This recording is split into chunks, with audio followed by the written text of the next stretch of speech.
स्वागत है आप सभी का वीडियो में। आज के वीडियो में हम यूपी बोर्ड क्लास 6 पृथ्वी और हमारा जीवन पाठ 2 पृथ्वी और चंद्रमा का यहाँ पे क्वेश्चन आंसर कराएंगे। तो आइए चलते हैं, पहला प्रश्न देखते हैं। प्रश्न नंबर 1 है कि निम्नलिखित प्रश्नों के संक्षेप में उत्तर दीजिए।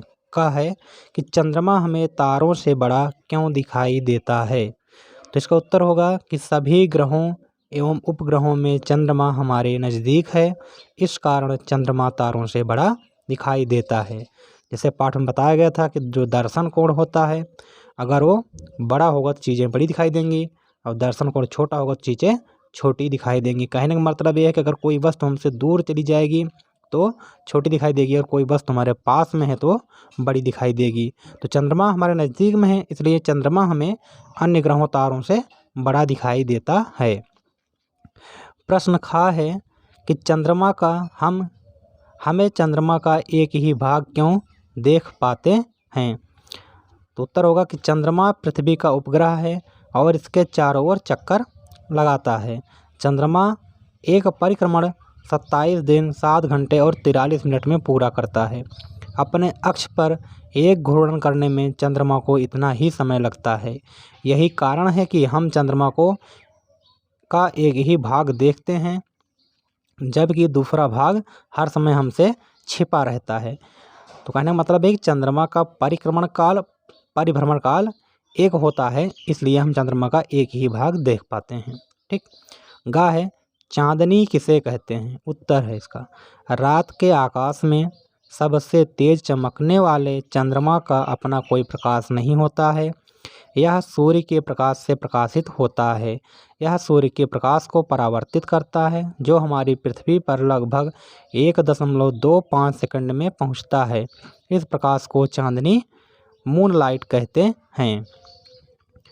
प्रश्न नंबर घ है भारत के प्रथम अंतरिक्ष यात्री कौन थे। तो उत्तर होगा भारतीय वायुसेना के पूर्व पायलट राकेश शर्मा अंतरिक्ष में यात्रा करने वाले प्रथम भारतीय थे। क्वेश्चन अंगा है कि सूर्य ग्रहण के समय क्या क्या सावधानियां बरतनी चाहिए। तो वैज्ञानिकों के अनुसार सूर्य ग्रहण के समय सूर्य से खतरनाक किरणें निकलती हैं। ये किरणें हमारी आँखों के लिए हानिकारक हैं और हमें अंधा भी बना सकती हैं। इसलिए सूर्य ग्रहण को नंगी आँखों से नहीं देखना चाहिए, बल्कि इसे वैज्ञानिकों द्वारा निर्धारित विशेष चश्मे से ही देखना चाहिए। प्रश्न नंबर 2 है कि रिक्त स्थानों की पूर्ति कीजिए। तो का है रात के आकाश में सर्वाधिक चमकीला आकाशीय पिंड खाली जगह है। तो रात के आकाश में सबसे चमकीला पिंड कौन होता है। चंद्रमा। तो चंद्रमा फिल कर दिया जाएगा। प्रश्न खा है कि चंद्रमा का व्यास पृथ्वी के व्यास का खाली जगह है। तो हम जानते हैं कि चंद्रमा का व्यास पृथ्वी के व्यास का 1/4 है। ठीक है। प्रश्न नंबर गा है कि चंद्रमा अपनी धुरी पर खाली जगह दिन, खाली जगह घंटे, खाली जगह मिनट में एक चक्कर पूरा करता है। तो आपको पता होगा कि चंद्रमा का परिक्रमण और परिभ्रमण काल कितना होता है, बराबर होता है। उसका जो समय होता है 27 दिन 7 घंटे 43 मिनट।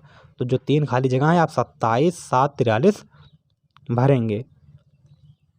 अगला देखते हैं घा चंद्रमा पर पहुंचने वाला प्रथम व्यक्ति खाली जगह था।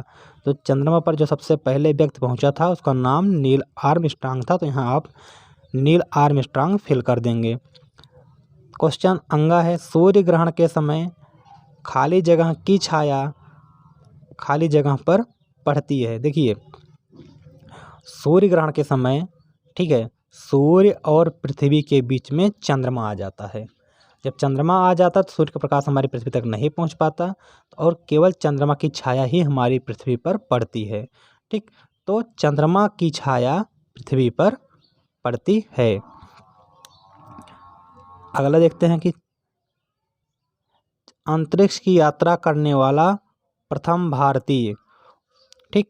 तो यहाँ पे थोड़ा सा गलत लिख दिया गया है, ये नील में आर्मस्ट्रांग ना होकर के यहाँ पे राकेश शर्मा होंगे। राकेश, सॉरी, चलो इधर लिख देते हैं राकेश शर्मा, आप लोग नोट कर लीजिए।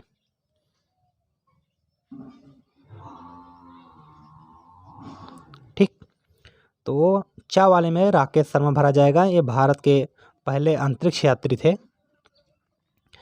प्रश्न नंबर 3 है कि सही कथन के सामने सही तथा गलत कथन के सामने गलत का निशान लगाइए। कहा है कि चंद्र ग्रहण के समय पृथ्वी की छाया चंद्रमा पर पड़ती है। तो बिल्कुल सही है, क्योंकि पृथ्वी और सूर्य के बीच में चंद्र ग्रहण के समय जो होता है कि सूर्य और चंद्रमा के बीच में पृथ्वी आ जाती है। ठीक है, सूर्य और चंद्रमा के बीच में पृथ्वी आ जाती है, जिससे सूर्य का प्रकाश, ठीक है, चंद्रमा पर नहीं पड़ पाता। जिससे चंद्रमा जो है सूर्य का प्रकाश अवशोषित नहीं कर पाता है। क्यों? क्योंकि बीच में आ जाती है पृथ्वी। तो जब वो अवशोषित नहीं कर पाता है तो रात के समय अपना प्रकाश जो है परावर्तित भी नहीं कर पाता। इसलिए जो है पृथ्वी से हमें चंद्रमा काला काला दिखाई देता है, क्योंकि वह दिन में जो है सूर्य का प्रकाश पाता ही नहीं है। तो चंद्र ग्रहण के समय जो होता है पृथ्वी जो है सूर्य और चंद्रमा के बीच में आती है। तो यहाँ पे जो लिखा गया कि चंद्र ग्रहण के समय पृथ्वी की छाया चंद्रमा पर पड़ती है। ठीक, तो ये सही हो जाएगा। ये क्या होगा? सही होगा। अगला है खा, चंद्रमा का पृथ्वी के चारों ओर घूमना परिभ्रमण कहलाता है। ये भी सही है। ठीक।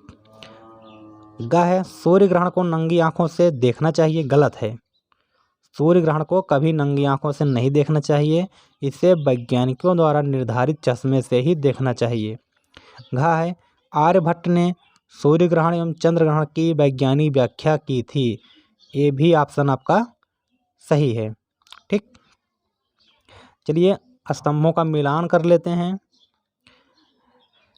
पहली तरफ है युति, प्रथम अंतरिक्ष यात्री, वियुति, चंद्रमा पर जानने वाला प्रथम व्यक्ति। तो युति किसको कहते हैं? जो अमावस्या का समय जो सूर्य चंद्रमा और पृथ्वी की कंडीशन होती है, स्थिति होती है, उसको युति कहा जाता है। और प्रथम अंतरिक्ष यात्री आप लोग जानते हैं यूरी गागरिन। और पूर्णिमा के दिन जो सूर्य चंद्रमा पृथ्वी कंडीशन होती है, जो स्थिति होती है, उसको वियुति कहा जाता है।